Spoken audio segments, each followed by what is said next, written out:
And so I put on the socks and I hear something hit the ground. And I'm like, that's weird. What was that?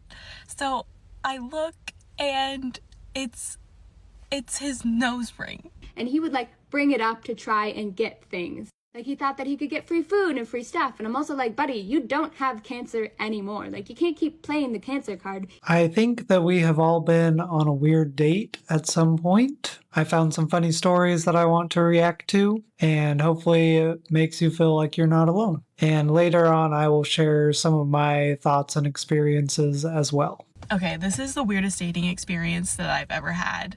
This happened like 3 years ago and I still think about it because it freaked me out so bad and I just really need validation on how weird it actually was. Okay, so I meet up with this guy. I met on like Hinge or something and he was really cool. I really liked him. Okay, he had a black hoop nose ring. This is important to the story.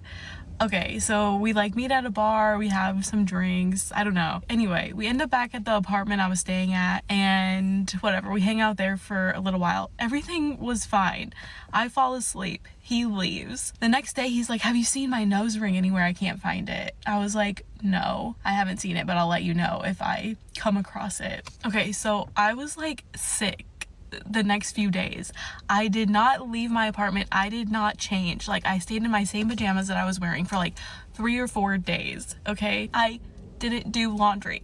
Okay, this is also important. I started to feel better. I had to go to class, so I was getting ready for class and I go to put socks on.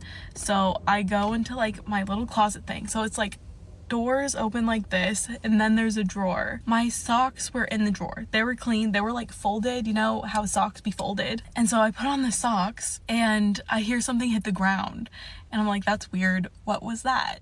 So I look and it's his nose ring in my clean folded socks. The only explanation I could think of as to how his nose ring got into my clean socks would be he waited until I fell asleep. He went in to my closet, opened my sock drawer, took out a pair of socks, placed his nose ring in the sock, folded them back up, put them in my drawer and like closed the cabinet and then left. Why would he do that? How else would they get in the socks? He texted me like a few more times and I tried to get over the sock thing, but I couldn't and I didn't want to ask him about it because I don't know, like I don't know if there was like a simple explanation as to how it got into my clean socks, but I just couldn't get over it and I never saw him again. So this video is crazy. I mean, this guy's going through her stuff while she's asleep. He chooses to leave something behind, or maybe he does it on accident. Either way, it's kind of weird. I don't know exactly what to think of this guy, but it reminded me of a story that actually happened to somebody that I know. But on this date, a guy left something very strange behind as well. I don't know how many details I can give because it's not my story, but it made me wonder if this is a common thing. Like, if you ever take a guy back to your place, is it normal for them to leave something there in hopes that they will like see you again when you have to return it? I just think it's weird. I feel like you should know if the chemistry is there, if the vibes are right, then you're gonna see each other again. But this just feels like a desperate attempt at like a weird second date. I don't know. I think she did the right thing not reaching out to him again, and he can just buy a new nose ring. If anyone was ever curious what it's like to try dating in LA, I'm gonna give you just like a little taste of what it's like. So a little while ago, I had Hinge and I matched with this guy. I'm gonna be real, he was probably my dad's age, borderline, a little older than my dad. We match, we're talking it's like, hey, how are you? What are you doing? You know, like the very like generic whatever, but he seems nice enough. Pretty much in our whole like text conversation for that whole day, he kept being like, I bet you have like so many questions for me. Like, I bet you're like so curious. And I was like, oh, I mean, like, yeah, I'm definitely curious. Like, I definitely want to get to know him, you know? But he kept saying it like, oh, I bet you're like, you have so many questions to ask me. And I was like, I don't know, like, why he keeps saying that. But anyways, so he takes me out to dinner, like, literally the next day. He picks me up and we go to Malibu. We go to Nobu. And pretty much the second we sit down, like, I don't even get to get, like, my glass of water. I don't even get to look at the menu. He's like, all right, so ask me, go ahead.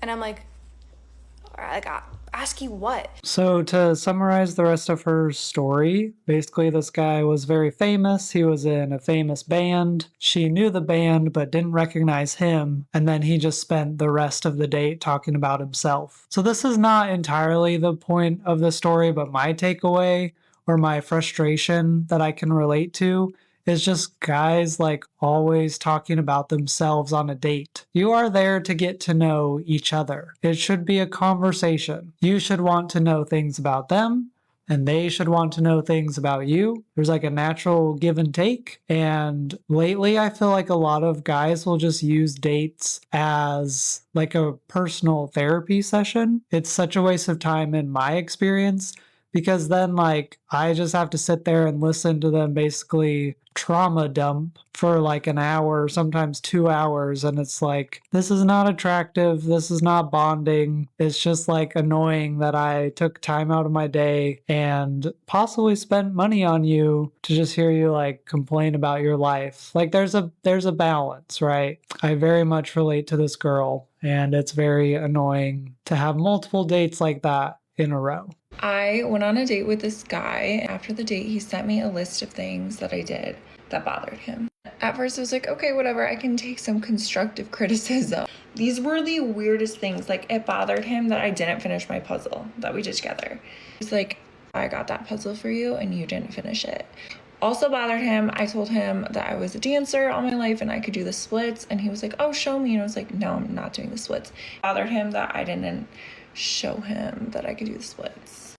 Needless to say, that's done. So I loved this video probably for all the wrong reasons, because I am 100% on the man's side. I'm a huge puzzle fan, and I have done puzzles on dates in the past. And even if the date doesn't go well, I expect to see a picture of the completed puzzle. It's part of the joy of doing a puzzle, is sending the picture and being like, look, I finished this. So yeah, if I was in their shoes, I would want my date to show me that they finished the puzzle, especially if I brought it as like a gift, or that was the activity that we started together. Like, it just makes sense to me, especially where it sounded like they still talked after the first date. I would also check up and be like, have you finished the puzzle yet that we started? Also, her whole thing with the splits, I feel like she kind of walked into that one. Like, if you're going to brag about a special skill that you have, get ready to show me that special skill. Like, show me the kickflip. Or if you're double jointed, like, I want to see that you can actually like move your fingers in weird ways, or pop your shoulder out of place, like you can't just bring up something random and then not prove that you can do it. Obviously there's like a time and a place, but still. One time I went on a date with a Make-A-Wish kid, and it was definitely like in my top 10 of worst dates, perhaps of all time. It was a complete and utter nightmare, but like kind of in the exact way you would imagine it is. So we were 18, or at least I think I was 18. He was like 19 or 20. We were in college though, and I knew going into it, he was completely bald, but he said he was like cancer-free and past it. And I got it. As someone who has multiple family members and immediate family members who have all like either gotten cancer or passed of cancer, like this was not an unfamiliar topic to me. So while it was like the elephant in the room, it was kind of the only thing this kid talked about it. And I get it, because that had probably been his entire life up until that point. So I gave him a lot of leeway there, but he was telling me about how he was a Make-A-Wish kid. And I was like, that's so cool. Like I've never met a Make-A-Wish kid before, and I want to know more. He was telling me that he got diagnosed really young and they said it was really bad, right? So they gave him a Make-A-Wish. He wanted to use it when he wasn't quite as sick. So he saved it to go, and because he wanted to go to Japan or something, he went on some sort of an international trip with it, is what he said. There were a lot of strange holes in his story here and there that made me question the validity of it, but like, weird thing to lie about, Like, yeah, I didn't know you could save wishes for many years, like they had rollover minutes or whatever, but I'm not an expert. That wasn't the real issue on the date. The issue was that, and I understand, like, cancer had been his whole life up to that point, but that was like what he had branded himself as. It is all that he talked about, to the point that he was like acting very arrogantly when we would like, because we were walking around a mall, right? The date was at a mall. We were going to get food, walking and talking, but he was acting very entitled to things, and he would like bring it up to try and get things. Like, he thought that he could get free food and free stuff. And I'm also like, buddy, you don't have cancer anymore. Like, you can't keep playing the cancer card. You said you're cancer free. I don't mean to sound harsh, but like, you made it to the other side. You're gonna have to develop a personality outside of having cancer at this point. But he was just, in general, really rude the entire date, and he just kind of, like, talked and bragged about himself the whole time. Which I can fully empathize that, like, yeah, as the kid with cancer in your family, like, you've probably been the #1 focus of your family for most of your life. So I can see where that developed, but, like, this is a date. You're gonna have to ask me a question at some point here, sir. He really kept, like, trying to make moves, and then when they didn't land, you know, he would, like, circle back to the cancer thing, and it felt like the whole time he thought he was entitled to me, like, getting with him because he had had cancer. And in the end, he threw kind of like a toddler temper tantrum that I didn't want to get with him. It was all very strange, and needless to say, I never reached out to him again after that date. I do think it is normal on a date to kind of latch on to one thing. For example, like I love movies, and so it's very easy for me to just talk about movies or films I've seen or actors I know for like the entire date because I'm just like obsessed with that topic. It's a little bit different with cancer though. Like I can kind of see where she's coming from, and I think she perfectly explained like why it was a problem. Like it wasn't the cancer itself, it was just like you don't have cancer anymore, you should develop something else to talk about or to identify with, maybe even move into like a survivor phase or something. I don't have much experience with cancer. This video also kind of reminded me of like people who make work their entire personality, and yeah, it's not fun to just be like one thing. Like you have to be able to talk about other things and again, ask your date about who they are, what they like. You know, you're there to get to know each other, right? I went on a date-ish. I don't know what it was. We went to a brewery that's by my place, so I walked there, right? Meet the guy there. He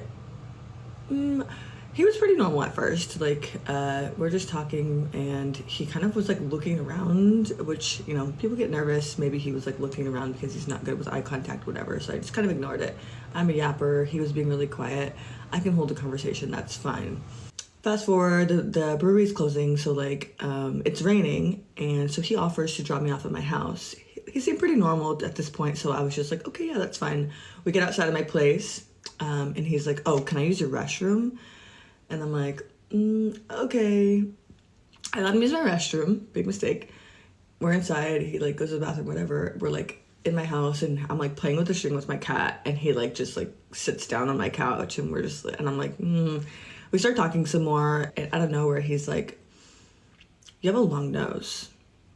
And I'm just like, okay. Like, I didn't really say anything. I just kind of laughed. And then he was like, yeah, a lot of people would have gotten a nose job, but it's cool that you didn't. And I'm like, okay, well, actually, a lot of people compliment me for my nose, and they think that it's cute. And he's like, immediately, like, follows it up with, like, are you a good kisser? And then he's like, he goes, well, if we kissed, your nose would probably get in the way. And I'm like... This video reminded me of like a lot of odd things that guys have said to me that I think they think are compliments, but it just comes off so weird. And I don't know where like you learn how to compliment people in the right way, you know? Like even if something is true, it's just weird to say. So like, for example, I am a ginger, I have red hair, and a lot of guys will like compliment my pale skin. I don't know, just things about being a ginger that it honestly like makes me a little bit uncomfortable. I don't know, it's just weird to compliment very specific things like that. But there's definitely a way to like go about it. I wanted to include some screenshots over here of 2 things that have actually been said to me recently that caught me off guard. But my question for you guys is, when is it okay to comment on somebody's appearance? Or should you comment on somebody's appearance? In our modern dating culture, like everybody's so curated and you choose the perfect pictures for your dating profile, and it's kind of inevitable to show up and not actually look like your pictures in some way. Like even if you don't mean to do it, there's always going to be like a little bit of a difference between what you look like in real life and what you look like on your dating profile. So my question is, if you show up on a date and you immediately know that you're not attracted to them like you thought you would be. Physical attraction's not everything, but it is important to some extent. So you're not attracted to your date. What do you do in that situation? Do you just tell them straight up? Do you text after the date? Do you kind of dance around it and give them like tactful advice? Do you just ghost them? What is the correct way to handle that situation? So not every date can be a home run. I would love to hear your weirdest date story in the comment section below. And I'm also very curious if you've ever realized either in the moment or after the date that you were the weird one and what happened. If you liked this video, here's another one that you can go check out. Subscribe if you related to any of these stories, and I'll see you next time.